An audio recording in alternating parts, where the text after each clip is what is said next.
have Kasubas, Nedarim, Zion. One who says to his wife, Konam, your handiwork to me. They are Konam from my mouth, or they are Konam to my mouth. He is forbidden whatever is received in exchange for them and whatever grows from them.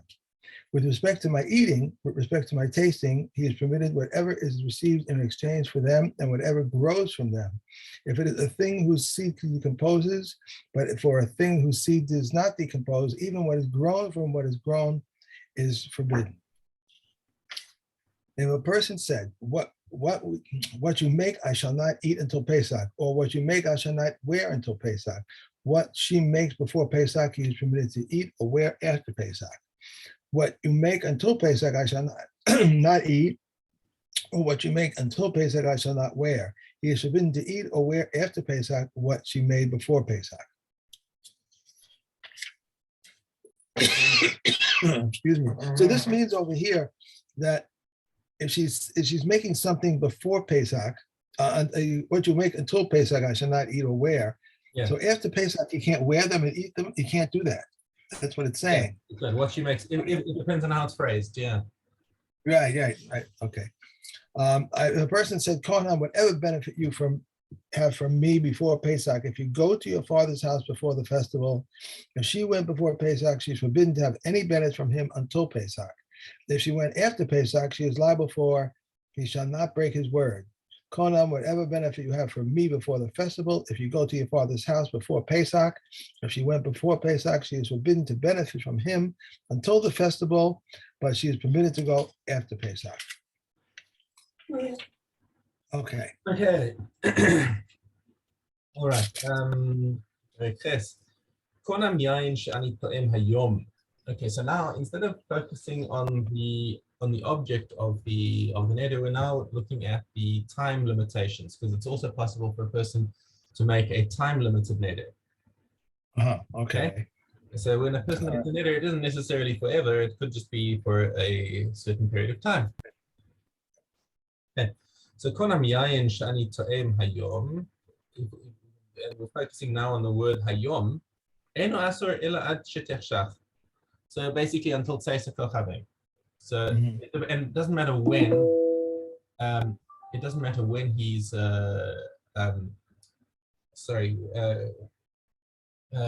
doesn't matter when he says this. With if he says it even as it got dark the previous day, if he says Hayom, then it's all 24 hours. If he says it just before Shkia, then it's like for a few minutes. So right. Okay. So Shabbos is all. If he says for this week, Asr b'chol Shabbos, so then it's Asr for the whole week. The Shabbos she'avra, and the Shabbos is considered part of the week that preceded it. So Shabbos is the seventh day of the week, right? It's Yom HaShvi'i. So therefore it is part of the week that was before it, and his neder is only finished up in Shabbos. Chodesh zeh, if he says this neder is for this month, okay. Asur b'chol hachodesh, then it's the entire month. V'rosh chodesh lahaba. So the Rosh Chodesh is considered a part of the coming month. Now, what happens if you have 2 days of Rosh Chodesh? Right. So then when Rosh Chodesh is 2 days. So even though the first day of Rosh Chodesh is actually the 30th of the previous month, right? Nonetheless, his neder is finished at that point, because with Nedarim we go after the lashon of Bnei Adam. We go after the way people speak, and since people regard Rosh Chodesh as the sign of the new month, actually, so the 30th of the month is considered like it's already the next month, and his neder is finished. Okay. Shana zo. What about if he says this is Asr to me all this year? Asr b'chol Hashana b'Rosh Hashana la'asir tavo. And of course, Rosh Hashanah, like Rosh Chodesh, it belongs to the next year. Okay. Shavua zeh. Now, what about if you're talking about a Shavua? Now, this Shavua is not talking about a week. That's talking about a week of Shmitas, of years. So Shavua, in terms of years, is talking about is talking about the Shemitah cycle. Okay, Asr b'chol Shavua, so he's Asr for the whole Shemitah cycle. Ushvius she'avra, and the Shemitah is considered part of the previous set of 7 years, right? Just like Shabbos is the seventh day, Shvius is the 7th year of the cycle. V'im amar yom echad. Now, what happens if he changes his lashon and he says 1 day? So it's not about 2 day, it's 1 day. Okay. Shabbos achas, chodesh echad, shana achas, shavua echad. If he says whatever he says, if he says 1 day, 1 week, 1 year, whatever he says, asur miyom liyom, then it is now considered a stopwatch. And if he said 1 day, it's 24 hours from when he said it. 24 hours from when he said it. Okay. If he said 1 week, 24 times 7 from when he said it. Okay. Mishna base. By the way, I'm just gonna put this little guy outside for a second. This little guy outside. Sorry, you need to take an intruder. Yeah. Stuck in. Okay, come on, here you go. Okay, go ahead. Yeah, goodbye. Goodbye. Go ahead, hurry up, hurry up. Go, go, go, go, go. Okay.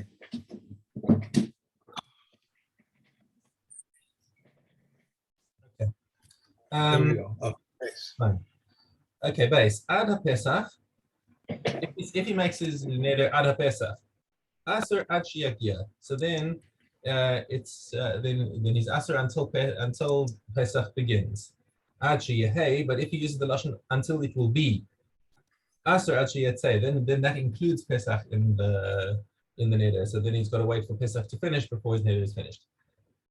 Ad Lifnei HaPesach. If he says until before Pesach, Rabbi Meir says Asur Ad Shiyagia, okay, which seems pretty logical. Until Pesach comes, Rabbi Yossi Omer Ad Sheyetzei. So Rabbi Yossi interprets this as Ad Sheyetzei. That's that when he says Ad Lifnei HaPesach, it's like someone who says Ad Sheyehei HaPesach, that until Pesach will be.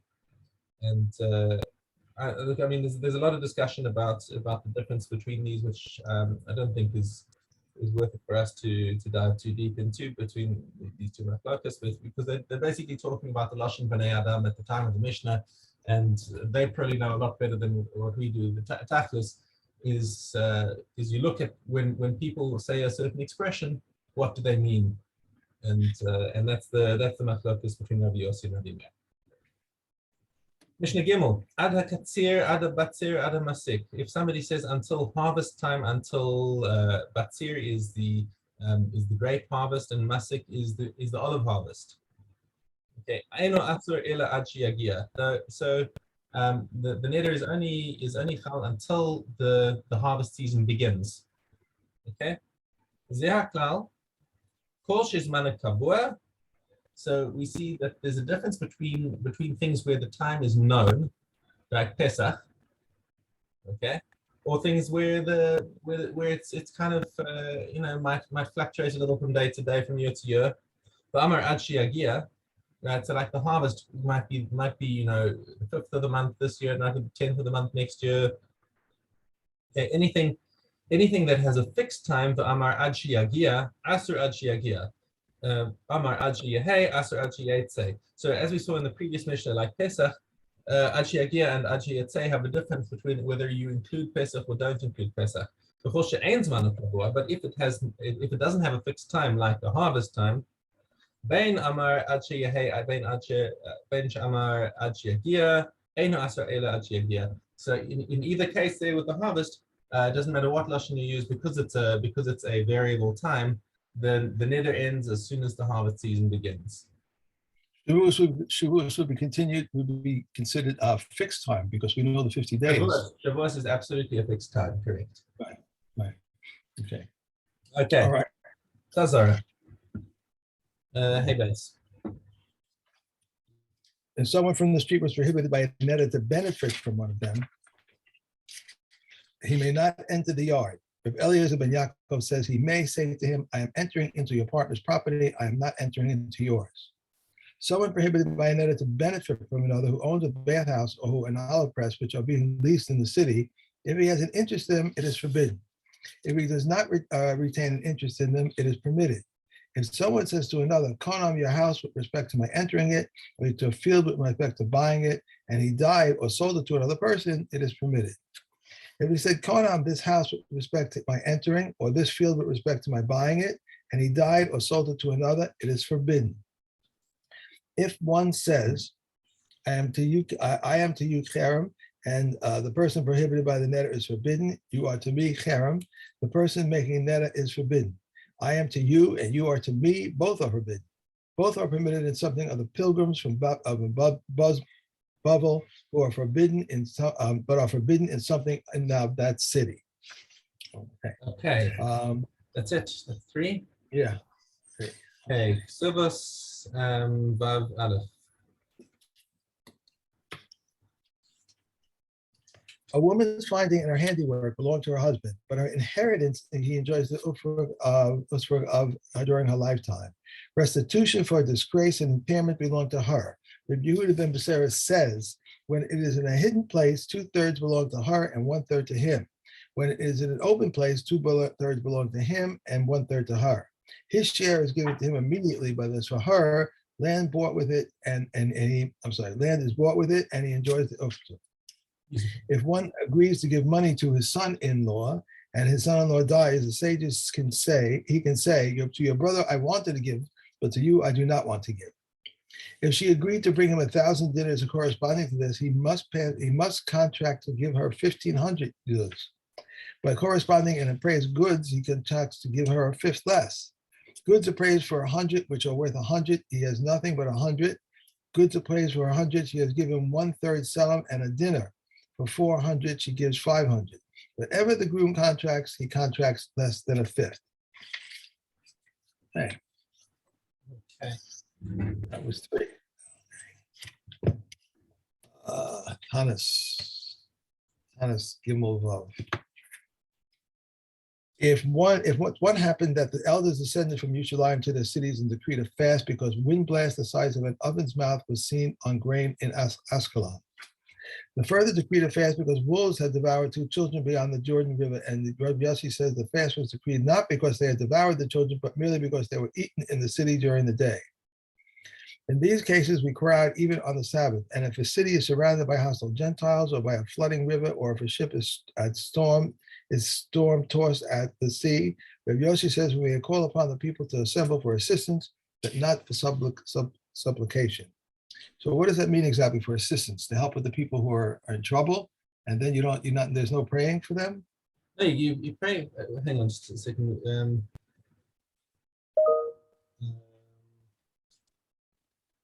Yeah, is a rule.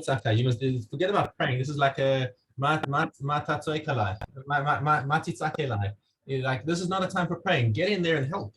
You need to send bodies. Don't send prayers. Shimon the Timnite says also concerning pestilence, but the sages do not agree with him. For every calamity that may befall the community, we sound the shofar concerning them, except for excessive rain. It once happened that the people said to Kohen Hamagel, "Pray that rain should fall." He said to them, "Go and bring in the ovens used for roasting the Pesach sacrifices, lest they dissolve because of the rain." He prayed, but no rain fell. What did he do? He drew a circle and stood within it and said before him, "Master of the universe, your children have turned to me because I am like a member of your household. I swear by your great name that I shall not move from here until you have mercy on your children." Rain began to trickle. He said, "Not for such rain have I prayed, but for rain that will fill the water holes, ditches, and caves." Rain began to fall with a vengeance. And he fulfills, he said, "Not for this have I prayed, but for the rain of goodwill, blessing, and grace." The rain fell normally until the Jews left Yerushalayim for the Temple Mount in the face of the rain. They came and said to him, "Just as you prayed for them to fall, pray that they cease." He said to them, "Go out and see whether the stone of the strayers have been washed away."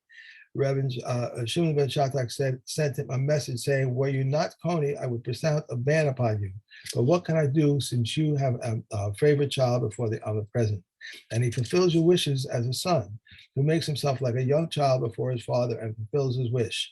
Concerning people like you, Scripture says, may your father and mother be glad, and she who bore you rejoice." whole point of that story was to teach you that you can't pray for rains to stop. Right. That's shaming. On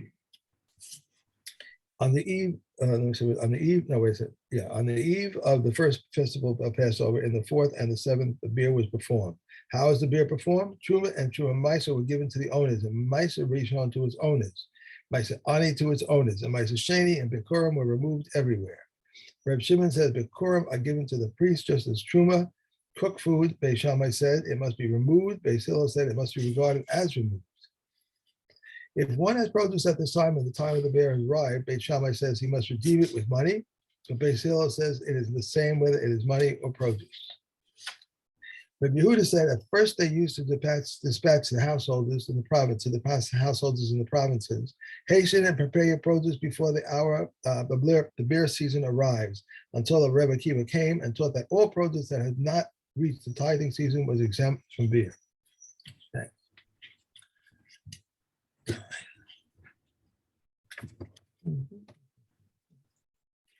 Okay.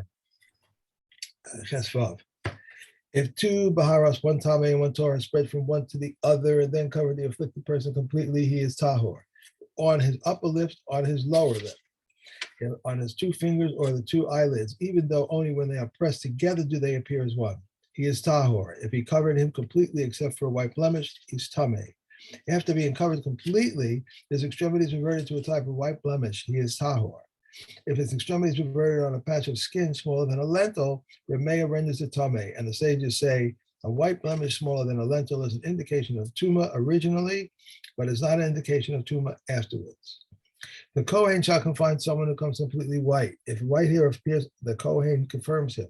Then either both or one of the white hairs became black, or shortened, a boil touched or surrounded both or one of the white hairs, or the white hairs became separated by either a boil, the healing skin of a boil, a burn, the healing skin of a burn, or a dull white blemish.